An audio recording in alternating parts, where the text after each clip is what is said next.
The first time I saw Captain Marsh go completely quiet, I'd been on that mountain long enough to believe the man could not be shut up by anything short of an act of God. I'm telling you this because I was there. Not in a report I read, not a story that got passed down a chain of men until nobody remembered who started it. I stood maybe 10 feet away, with cold hands and a clipboard I had no business holding, and I watched the whole thing happen with my own two eyes. So let me set it for you, slow, the way it really was. The place was a forward outpost up in the mountains. We called it Kestrel, where exactly doesn't matter, and I couldn't tell you the real name even if it did.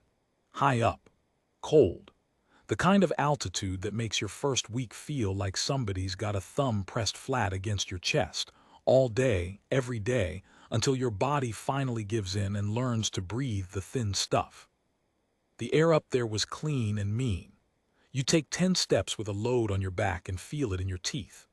New men would come up and try to move like they did down below, fast, loose, throwing their weight around, and the mountain would put them flat on a rock inside an hour, gasping, with the older men standing around not even laughing, just watching, because we'd all been that man once.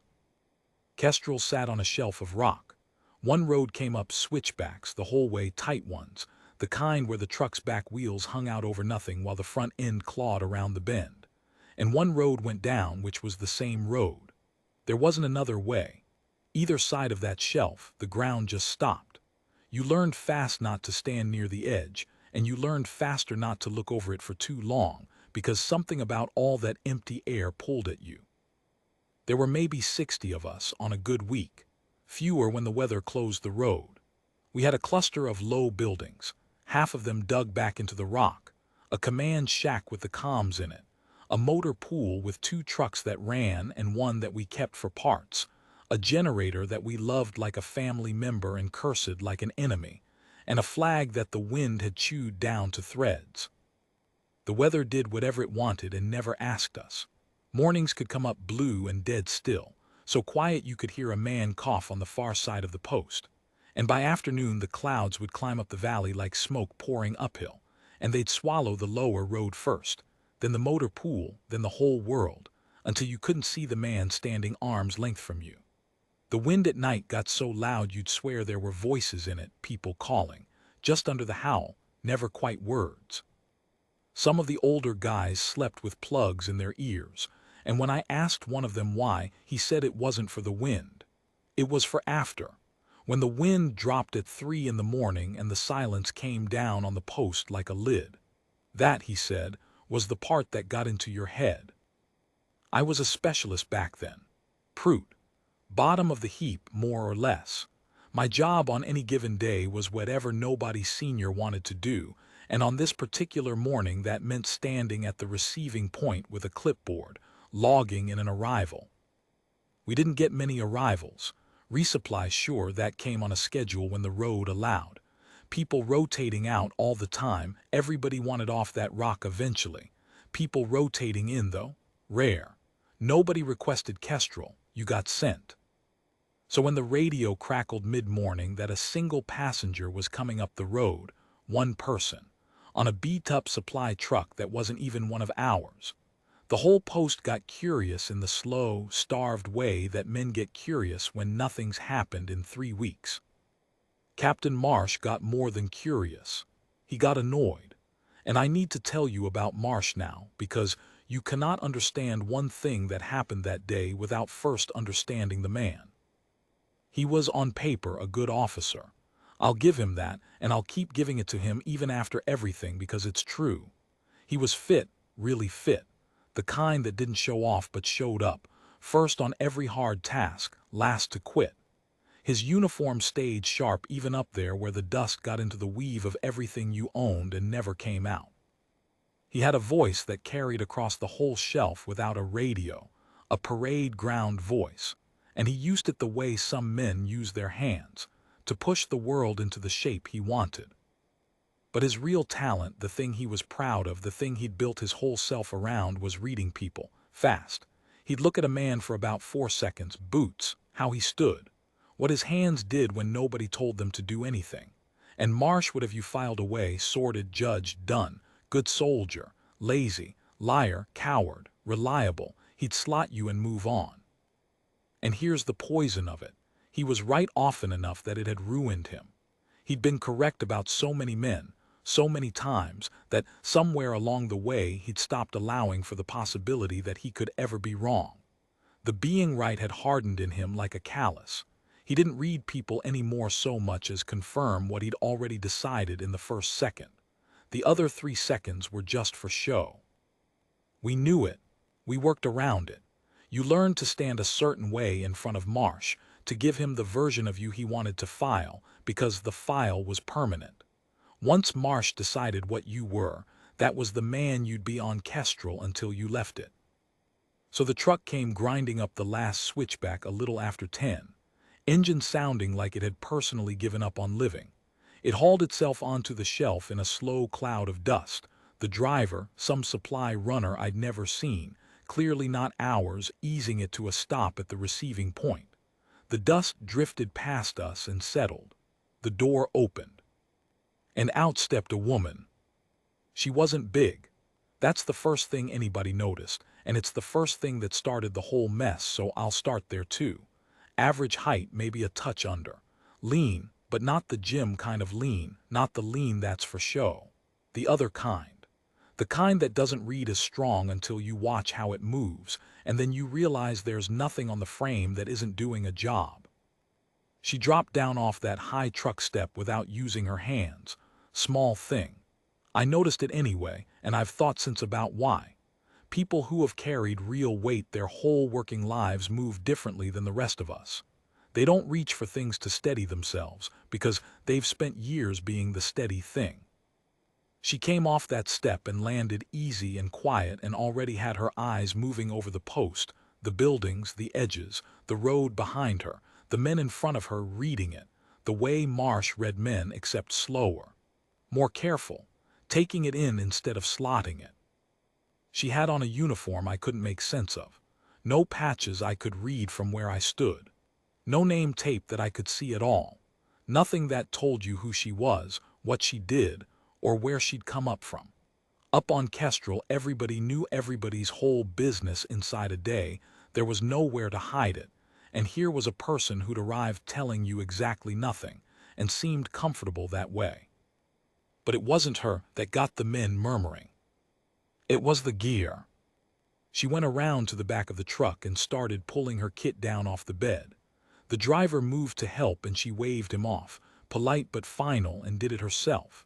A ruck, a long, hard case, a smaller pack with an antenna folded flat against the side of it, and every single piece she lifted down onto the gravel looked, for lack of a kinder word, like junk. I mean it, I want you to really see it. The ruck was faded almost to gray, the color long gone out of it, and it was covered in patches, not unit patches, repair patches, fabric sewn over worn-through fabric layer on layer. One of the shoulder straps had a band of duct tape around it, and over the duct tape there was a band of a different tape, a different color, like a repair on a repair. The hard case was scuffed so deep and so all over that you could not have told what color it started as. Gray, green, black. It had been everything and nothing. The smaller pack had that folded antenna, and the antenna had a bend in it, a real bend, a permanent one, like somebody had stepped on it hard once years ago, and the owner had taken a look, decided it still worked, and simply lived with it ever since. A couple of the men laughed. Not cruel, not at first, just surprised, because we were all so used to seeing the newest, freshest stuff come up that mountain. Everything we got was either factory new or recently issued, because that's how a forward post works. You don't send your worn-out, tired old kid out to the edge of the world. You send your best, because the edge of the world is where you need it. And here was this woman, calmly setting down a pile of equipment that looked like she dug it out of a dumpster behind a museum. I didn't laugh. I want that on the record, for whatever it ends up being worth. And the reason I didn't laugh is the same reason I keep telling this story. It was how she handled the gear. You don't handle junk the way she handled that pile. You handle junk like junk, you sling it, you drop it, You let it bang because who cares, it's junk. But she set each piece down slow, level. She never once let a case knock against the rock. She'd lower the hard case the last few inches with both hands and ease it onto the gravel like she was setting down something that was sleeping and she didn't want to wake it. That's not how a person handles old garbage they're embarrassed by. That's how a person handles something they cannot replace. I noticed it. I just didn't understand it yet. I filed it away as strange and went back to my clipboard because I had a job which was to log her in, and I figured the strangeness would explain itself the way most strangeness on Kestrel eventually did. Then Marsh came down the steps of the command shack, and the strangeness stopped explaining itself and started getting worse. I heard him before I saw him. That voice. He came across the receiving point already talking, the way he always did, like the conversation had started inside his head some minutes ago and the rest of us were simply late to it. That's the arrival, he said to nobody, to all of us. One person. They send me one person on a borrowed truck with no advance paperwork worth the name. He had a flimsy sheet in his hand, the transit slip, and he flicked it like it had insulted him. I requested 2 specialists and a comms tech 3 weeks ago and they send me, what is this? The woman straightened up from her gear. She turned and looked at him. She didn't snap to anything dramatic. Didn't brace up rigid the way Kestrel taught you to in front of Marsh. She just stood there, easy and square, hands loose, and waited. That was the first thing that got under Marsh's skin. More than the gear, I think, in that first second. The waiting. Because people answered Marsh fast. It was a reflex the whole post had grown. You answered before he finished asking. Because the gap between his question and your answer was a hole he hated. And if you left it open even a beat too long, he'd fill it himself, with something at your expense. She left it open, just a beat, comfortable in it, and then she said, even and flat, "Reporting in, sir, 1." That was all. No apology for being 1. No nervous filling of the air. Just the fact set down level like the hard case. Marsh stopped a few feet from her, and I watched his eyes do the thing. The 4-second thing. Boots worn but good, broken in, not parade.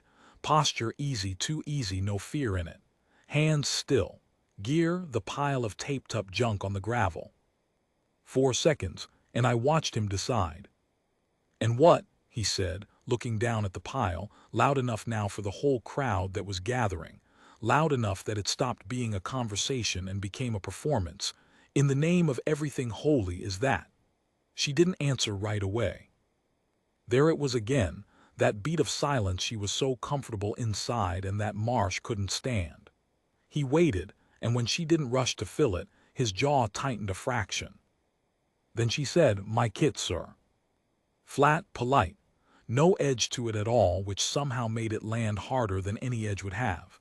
She didn't move to explain it, didn't apologize for it, didn't promise to sort it. She just named it "my kit" and let it sit there on the gravel being exactly what it was. "Your kit," Marsh repeated, tasting the words like they'd gone off. "Yes, sir." He crouched down over the long, hard case, the scuffed one. The men had gathered in close now, 15, maybe 20 of them, finding reasons to be near the receiving point. A new arrival getting taken apart by Marsh on day 1 was the best entertainment Kestrel had seen in a month, and we were a starved audience. I'm not proud of that, but boredom up there did things to people, made them a little cruel in small, lazy ways, and the smell of a show pulled them in. Marsh tapped the hard case with 2 knuckles. "Talk, talk. This thing is older than half my soldiers. Where'd you get it? Surplus auction. Lost and found at a train station." A ripple of laughter. He felt it and it fed him. "I had a man come up here once," Marsh went on, standing, warming up, working the crowd now, with a rifle optic held together, I swear to you, with electrical tape. "You know what I did?" He looked around, making sure he had them. "I had him strip it and draw a new one before lunch, because out here your gear is your life, and your life," he jabbed a thumb at his own chest, "is my responsibility. And I do not," he dusted off his hands like he'd already touched something filthy, "I do not run an outpost on garbage." He moved down the pile, nudged the bent antenna on the small pack with the toe of his boot. Not a kick, a nudge. But she watched his boot the entire time it was near her equipment, and there was a stillness in how she watched it that I'd only ever seen in men who'd carried wounded, that careful, total attention you give to a thing that you will not let be harmed, and you will not make a scene about either. "This antenna's bent," Marsh said. "Yes, sir," she said. "It works fine." "It's bent." "It works fine, sir." I want you to understand exactly the position she was in, standing there. She was new on the post, the lowest social standing a soldier can hold, no history, no allies, nobody who'd vouch for her. And here was the commanding officer, a captain she'd known for 90 seconds, dressing her down in front of 20 strangers on her first morning about the one thing she owned that she clearly cared about. That is a place that breaks people. I've seen it break good soldiers. Most people, standing where she stood, would fold. They'd apologize, they'd over-explain, they'd promise to fix it all by sundown. They'd make themselves small and harmless to get out from under the spotlight and out of Marsh's permanent file as fast as possible. She didn't get small, but she didn't push back either, didn't get hard or proud or sullen. She just stood inside her own quiet like it was a room she'd built around herself a long time ago, a room with thick walls, and she let him talk, and the talking didn't get into the room. Marsh pointed at the faded ruck. "And that, you carried that up here on purpose. You couldn't draw a fresh ruck before you shipped." "I prefer my own, sir." "You prefer it," slow, savoring how dumb he found it. "You prefer a ruck with 3 layers of tape on a load-bearing strap. You understand that strap is a failure point. You understand tape does not hold under load on a switchback in a crosswind. You go over the side of this mountain because your preferred ruck dumps your weight wrong on a bad step. That's a body in a bag, that's a board of inquiry. That's a letter I have to sit down and write to somebody who loves you. For what? Because you got sentimental about your luggage." It was a good speech, honestly. That's the thing nobody likes to admit. By the logic of everything Marsh knew, he was right. On any normal day, with any normal soldier and any normal pile of worn-out gear, he'd have been completely, sensibly right, and the man with the taped-up ruck should have thanked him. Through all of it she answered short. "Yes, sir. No, sir. It works, sir. I prefer my own, sir." She never explained the gear, not once. And that I see it so clearly now, and I missed it so completely then. That was the whole thing. That was the tell. Because explaining is what you do when you can. When a thing is yours to talk about, you talk about it. You defend it, you tell the story of it, you say, "Oh, this old ruck. I've had it through 3 deployments, let me tell you." People love to explain their gear. Soldiers especially. Ask a man about the knife on his belt and you'll lose 20 minutes. People who go quiet about their equipment, really quiet, the careful, walled-off kind of quiet she was doing, they're not being stubborn. They're not being precious. They're being something else entirely. They're holding a thing they are not allowed to set down and not allowed to describe, and the only move they have is silence, and they're hopping the person across from them has the sense to stop pushing at the wall. But Marsh read it as pride, as some junior NCO being childish and territorial about her ratty old stuff. And so he decided, the way he decided everything in the first second with the other 3 for show, that he was going to fix it. Fix her. Knock the sentiment out and the new kid in. It was, in his mind, a kindness. That's the part that still gets me. He thought he was helping. "Brute," he said. "I nearly dropped the clipboard, sir." "Log her in, and note the kit, all of it.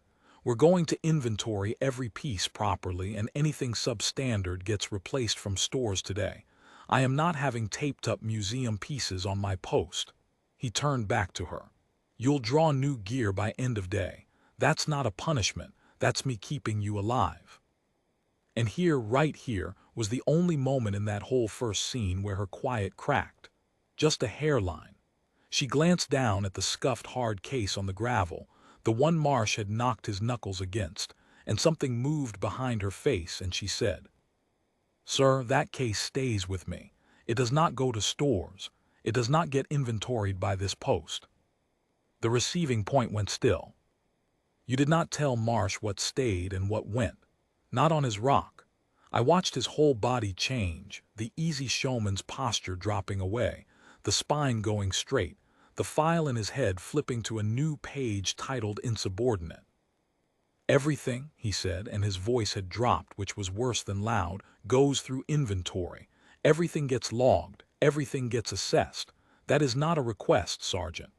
He'd caught the rank on her collar at last. I think he'd genuinely not looked until now. He'd been so busy with the gear, and he said it like he'd found the handle he needed. Sergeant, that is how my post works. If you have a problem with it, you can take it up with me, but I'll save you the walk. The answer is not going to change. She held his eyes for a second, too, long enough that I felt it in my own chest. And then, instead of fighting him, she did something I didn't understand at all in the moment. She gave a little ground, the exact, careful, minimum amount of ground. Then I'd ask, sir, she said, even as ever, that you log the serial number on that case before anyone opens it, before it's touched. That's all I'm asking. Record the serial first. Strange request. Marsh thought so too. I watched him turn it over and find no handle on it. Why would a person fighting to keep a case closed suddenly volunteer to have its serial recorded? To him it read as one more piece of the same childishness, a soldier bargaining over her toys, throwing out conditions to feel like she'd kept some control. He waved a hand, impatient now, ready to be done with the whole circus. Fine, Prout, log the serial. Then we open everything and we sort the wheat from the trash. So I went over to the case. She watched me come, not Marsh me. Her eyes followed me the whole way, and there was something in them I'd take a long time to name. Not warning exactly. Something more like please understand. Up close the case was different than it looked from 10 feet. Under all that scuffing, the shell was made of something heavier and denser than the cheap field cases I knew. I could tell by how the light didn't bounce off it the same way. The hinges weren't surface mounted. They were recessed, set into the body so there was nothing to catch or snap. There was a small panel near the latch, and on it a sticker worn nearly blank, and I crouched down to read the serial off it. And it stopped me for half a second, because it wasn't a normal serial. I'd logged 1,000 pieces of gear by then. I knew our serial's code, the format, the length, the little prefixes that told you which depot, which year. This was longer than any of ours. It had a block of letters in front of it, a short prefix that I did not recognize and had never seen on any piece of kit in my life. Then a long string of numbers, longer than ours, ran.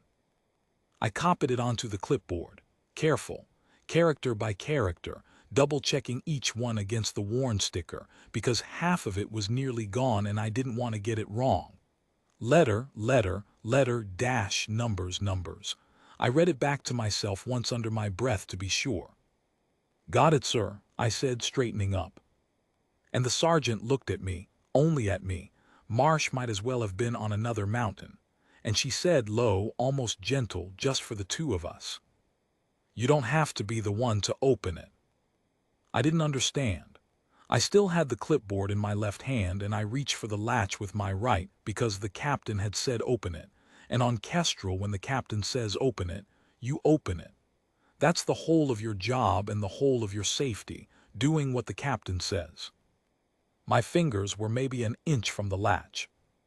That's when the radio in the command shack went off, a hard, ugly squawk, the tone we all knew and all hated, the one that meant something had gone wrong somewhere on the mountain. I didn't open the case. I need to keep saying that because it turns out to be the hinge the whole story swings on.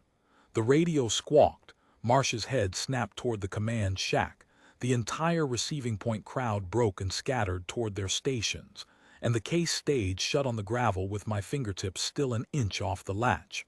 I pulled my hand back. I don't even remember deciding to. The mountain decided for me. What had gone wrong was this. One of our vehicles had come off the lower road. Not over the edge, and I'll say that part fast so you can breathe, not over the edge. But it had slid on the loose scree on one of the lower switchbacks, the bad one we all called the elbow, and dropped a wheel hard into the cut ditch on the inside of the bend. It was stuck, really stuck, nose jammed toward the rock face, tail hanging out toward the open air over the drop. 3 of our people inside. They'd been down at the relay point on a routine run and were on their way back up to us. And the weather was coming. You could see it from the post if you stood at the edge of the shelf and looked down the valley, and half of us did, drawn to it the way you're drawn to a thing you're afraid of. That gray smoke I told you about, the cloud that climbed uphill and ate the world. It was already up over the lowest switchbacks and rising. The stuck vehicle, down at the elbow, was right at the edge of where the cloud was about to be. Once that cloud took the elbow, whoever was working down there would be working blind, in a cold that came down like a hammer, on a bend with a body of a truck half hanging over nothing. And then, and this is the part that turned a bad afternoon into a genuine nightmare, the relay went down. I have to explain the relay or none of the rest lands. Our comms ran through a relay station set lower on the mountain, on a spur of rock with a clean line out of the valley. Everything we sent, every call to the wider net, every request for the real help, the aircraft and the crews with the long ropes and the proper recovery gear, the people who lived far away and could only come if we could reach out and pull them, all of it bounced through that relay. Because the rock around Kestrel was a wall. It blocked everything. Without the relay, we were a sealed box. We could talk to each other inside the post, and a little way down the road by line of sight, and that was the whole of our voice in the world. And the relay died right as the cloud rolled over it. Weather, or a fault, or just the meanest possible timing, nobody knew and nobody had time to care. 1 second we had a thread out of the valley and the next we had nothing. Marsh was in the command shack inside a minute. I was close enough to the door to hear it all, and his big parade voice had gone tight and small in a way I'd never heard it. Get me the relay, get me the net, get me anybody. Relay's not answering, sir. It's just gone. We can't punch out through the rock without it. Then raise the vehicle direct, patch their handset. They're in the dead zone, sir. Down behind the shoulder at the elbow. We're not even reaching them on the short net. We've got nothing to them and nothing to the world. So picture the whole of it the way it stacked up in about 4 minutes. 3 of our people stuck on the worst bend on the mountain, half over a drop with a freezing cloud about to swallow them. We could not talk to them. We could not talk to anyone who could send the real help. And we had, 2 trucks that ran, some rope, a med kit, a few dozen cold, scared men. And 1 road down that you absolutely did not want to be driving in 0 visibility. Because 1 wrong wheel on the way to rescue the stuck truck just makes you the next truck hanging over the edge. And now it's 6 people on the mountain instead of 3. Marsh came out of the shack, and for the first time in all the months I'd watched him, I saw the 4-second machine inside him run dry. He looked down the valley at the cloud, and he looked at the road, and he looked at his 2 trucks, and you could see him running it and coming up with nothing that didn't end in more bodies. He was a man whose whole life was built on being right, on having the answer, on the fast, certain read, and the mountain had handed him a problem that did not care about any of that, and he had nothing. He stood there. The wind was starting to pull at the threadbare flag, snapping it. And off to the side, by her pile of gear, the sergeant hadn't moved. She hadn't gone to a station because she had no station. She hadn't scattered with the crowd. She'd stood right where she was through the whole thing, by the faded ruck and the bent antenna and the scuffed case, and she'd been listening, and I mean she'd been listening the way you can tell a person is taking in every word even when they're standing perfectly still and looking at the middle distance. She'd heard all of it. The relay, the dead zone, the cloud, the nothing. She walked over to the command shack, calm, unhurried even, which in that moment was almost eerie. She came right up to where Marsh stood in the doorway. "Sir," she said, "I can reach them." Marsh looked at her like she'd spoken a language that didn't exist. "The relay's down," he said. "Nobody is reaching anybody. We're a sealed box. Do you understand the geography of where you are? I don't need your relay, she said. And she turned and went to the scuffed hard case. The one I had not opened, the one she'd guarded, the one Marsh had wanted to send to stores as garbage.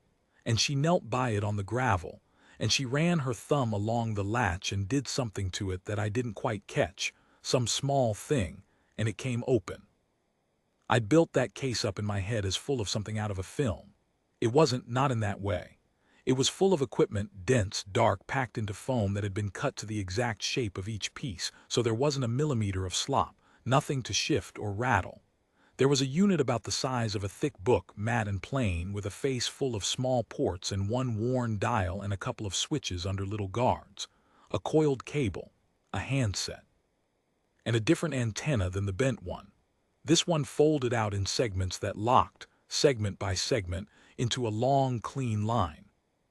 She lifted the unit out of the foam like it weighed both nothing and everything, set it on the flat rock by the shack wall, unfolded the antenna, locked each segment, and then, and this is the image that stayed with me longest, she pointed it down the valley into the rising cloud by hand, by feel.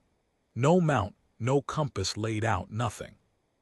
She held it and made these tiny, tiny adjustments, a degree here, half a degree there, her eyes flicking between the gray wall of the valley and that one small worn dial on the unit, reading something in the dial that the rest of us couldn't see. Then she keyed the handset and she talked into it. Low, steady. And it wasn't talking, not really, it was a procedure. Words in a fixed order. Call signs I didn't know. The clipped, stripped-down speech of someone who has done this exact thing 10,000 times in conditions far worse than a little weather, until the words come out with no fear and no waste in them at all, just signal. The first thing she did was raise the stuck vehicle. Direct, through the dead zone, through the shoulder of rock that had eaten our short net, through the cloud that was supposed to make it flatly impossible. I was standing close and I heard it happen, heard the thin, scared voice of one of our own come crackling back out of that little worn handset, alive, and a sound went through the men standing near, a kind of single shared breath, because 2 minutes ago those three had been past the edge of the world, and now we could hear one of them breathing. She talked them through it like a person reading a recipe to a frightened kid. Keep your weight forward. Don't touch the throttle. Hands off the brake, let it sit. Driver, talk to me, just your name, slow. And the voice came back and gave its name, slow, and you could hear it steady down a notch just from being spoken to by someone who clearly, completely, was not afraid. And then she did the second thing, the bigger thing. She reached the net. Not through our dead relay, not through anything Kestrel owned. Through that plain dark box on the rock with the hand-aimed antenna, she punched a clean signal up out of a sealed valley over the wall of mountains, all the way out to people who could actually do something about 3 of ours stuck on the elbow. I heard her give a grid, a situation compressed into about 9 words, a request. And I heard a voice come back, far away, clean and official in a way that put the hair up on my arms. And the first thing that far-off voice did before anything else was acknowledge her. By a call sign. Like they'd been waiting. Like they knew exactly who had just come up on the air and exactly what it meant that she had. Marsh stood in the doorway of his own command shack and watched the whole of it. He didn't say one word. The man who could not stop talking, who filled every silence, who had a speech for every occasion. He stood there with his mouth shut and watched a woman he'd been mocking 2 hours earlier kneel on a rock in a rising wind and do the single thing nobody else on his post could do, with a piece of equipment he had called garbage and tried to throw in stores. He watched her hand aim an antenna into a cloud and pull 3 of his people back from the dead, and then dial up the far side of the world like she was calling home. The help came. Not fast, nothing is fast on a mountain, and the cloud made everyone careful. But it came because she had reached it, because that one box had done what our whole post and all its proper new gear could not. Our 3 came up off the elbow over the next hours, cold to the bone and shaking and quiet, but whole. All 3. That's the part that matters more than any of the rest of it, and I never want to bury it under the drama. They came home. Nobody wrote a letter. Nobody filled a bag. And somewhere in the middle of all of it, while she was still working the handset, while the first response was still inbound, another vehicle came up our road from below. Not one of ours. It came up fast. Faster than that road has any right to be taken. Fast enough that men turned to look. Fast enough that it should have ended at the elbow itself. It didn't. It came around the last switchback and onto the shelf and stopped hard at the edge of the receiving point, and two people got out of it who did not look like anyone who had ever set foot on Kestrel. One was a lieutenant colonel. Bishop, we'd learn. The other wore no rank I could read, never gave a name, and I have thought about that man, on and off, for years. They didn't go to the command shack. They didn't go to Marsh. They went straight to her. This is the part I've turned over in my hands more than any other, the way you turn a stone you found somewhere important. When Bishop got out of that vehicle and crossed our post, he walked past Captain Marsh as though Marsh were a fence post. Not rudely, just completely. Like Marsh wasn't the relevant thing on the mountain. And Marsh, the man whose whole authority on that rock was that nobody walked past him, let him. Said nothing. Stepped aside half a pace. And that, more than anything that got said out loud after, was how I knew the floor had moved under all of us. The pecking order of the entire post had been rewritten in the time it took a man to walk 20 feet. Bishop went to the sergeant. She'd finished on the handset by then. The response was inbound. Our people were being talked up the mountain by a relay of voices she'd set in motion. The worst of it was already sliding past us into the ordinary hard work of a recovery. She stood up off the rock as he came, and the two of them had a short, low conversation that none of us could hear, heads close, his eyes going once to the unit on the rock and once to the open case, and then back to her face, doing something complicated on the way. She nodded a few times, said a few words. He listened to her the way nobody on Kestrel had listened to her all day. Then he straightened and turned, and his eyes went over the rest of us and found Marsh. Who logged that serial, Bishop said, not loud, it didn't need to be. There was a silence, and into it, because nobody else was going to, and I'd done it, I said, I did, sir. Bishop looked at me, took my measure in a way that felt nothing like Marsh's 4 seconds slower, and somehow with less judgment in it, just information being gathered. Where's the log? I still had the clipboard. My hands were not entirely steady when I held it out. He took it, found the line, read the serial I'd copied, the long one, with the prefix block of letters I hadn't recognized, and his face closed over like a door swinging shut on a cold room. Captain Marsh, he said. Sir, Marsh's voice was careful now. He'd figured out he was in unmapped country. You ordered this equipment inventoried. Yes, sir. Standing procedure on this post. All incoming kit gets. You ordered it opened. A hesitation. Sir, the protocol for incoming gear is. Did you open it? Flat, no room in it. And here is the one thing I will always respect about Marsh, even after everything, the thing that tells you he was at his core an honest man buried under a mountain of certainty. He didn't lie. He could have. It would have been easy and nobody standing there but me knew the truth. Instead he said, No, sir, I ordered it opened. Specialist Prout was about to when the call came in. Bishop's eyes came back to me. You opened it. No, sir, I said. Radio went off first. I never touched the latch. I have never in my life been so grateful for a thing I didn't do. I'd had my fingers an inch off it. An inch. The whole rest of my life sat in that inch and I didn't even know it yet. Bishop let out a slow breath through his nose. He handed me the clipboard back. Then he held it a second longer than the handing back needed, looked at it and tore off the top sheet, the one with the serial, folded it once and put it inside his jacket.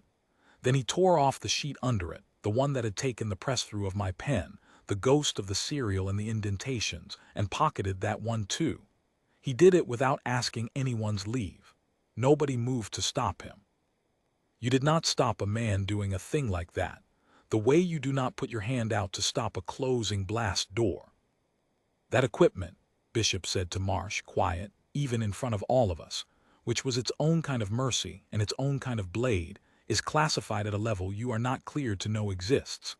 The serial you just had logged in an unsecured field log, in pen, on a clipboard in the open air of a forward post, is classified at a level you are not cleared for.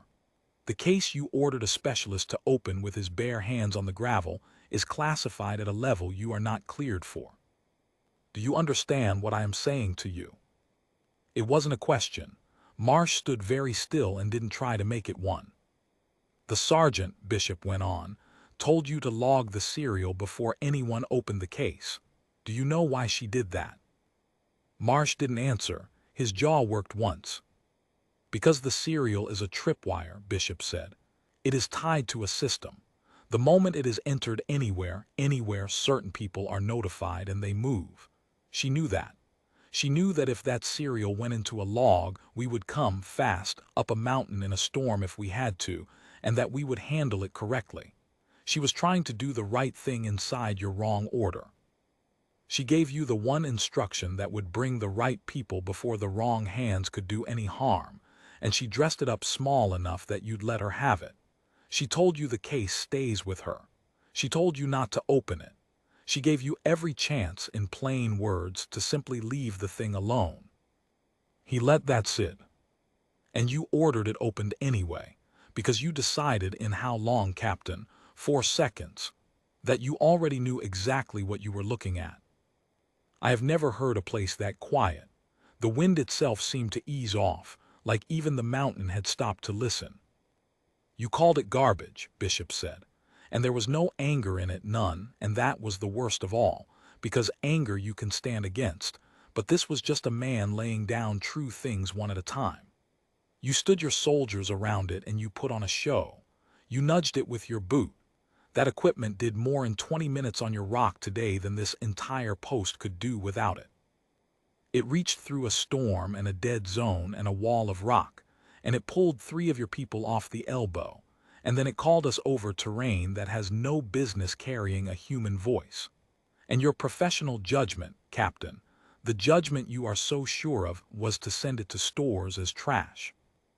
Marsh's face, I almost felt for him, almost, because you could watch the 4-second machine inside him finally drive straight into a wall it could not argue around, could not out-talk, could not file away. He had been right about people 1,000 times. And here was the one time the stakes were real, the one time it counted for 3 lives, and a thing more secret than any of us would ever be told. And he had been so completely, catastrophically wrong that there were 2 men standing on his post who had driven up a mountain through a closing storm for no other reason than to contain how wrong he'd been. The man with no name, Bishop's silent partner, had been at the case the whole while. He'd repacked it. Quietly, surely, every piece back into its foam socket, the unit, the cable, the handset, the antenna folded down segment by segment, latches closed, in about the time the conversation took, with the unthinking ease of a man who had packed and unpacked that exact case more times than he'd packed his own clothes. He stood up with it in his hands. He didn't say a word. I don't think I heard him make a single sound the whole time. He looked at Marsh once, a long, flat, weightless look, the kind that doesn't bother with contempt because contempt would imply Marsh's opinion had ever mattered.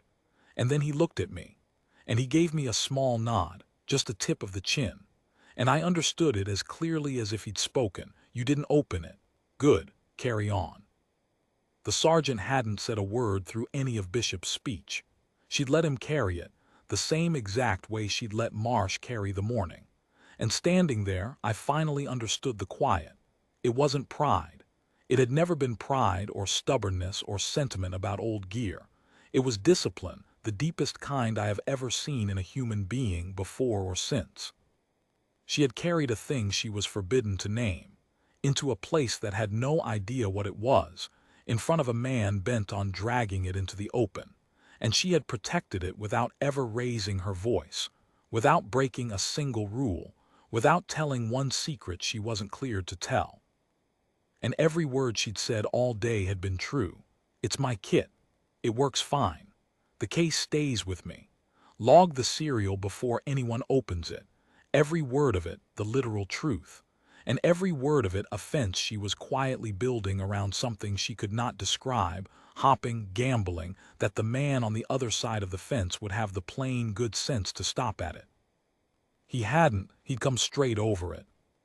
But the radio had gone off, and the case had stayed shut, and that by the width of 1 inch and the timing of one squawk on a hard morning had been enough. They didn't stay long. None of the three of them. The sergeant, Bishop, and the man with no name. By the time the recovery was done, by the time our three were up off the elbow, and inside and wrapped in everything we had, and drinking something hot with hands that wouldn't quite stop shaking, the cloud had come all the way up the valley and over the post and then, the way it always did, moved on, and left behind it one of those windows of hard, clean clear that the mountain handed out like an apology. They used the window. People like that don't waste a window. She packed her own gear, all of it herself, the way she'd unloaded it that morning. The faded ruck with the taped strap. The small pack with the bent antenna she had never once needed and had carried up a mountain anyway, and I understood now that it was probably there precisely to be looked at, a decoy, a thing to draw the eye and the mockery and the boot, so that nobody would think twice about the scuffed case underneath. She loaded it all onto Bishop's vehicle with her own hands, slow and level, never letting a piece knock against anything. And this time I watched her do it and I understood every single careful movement.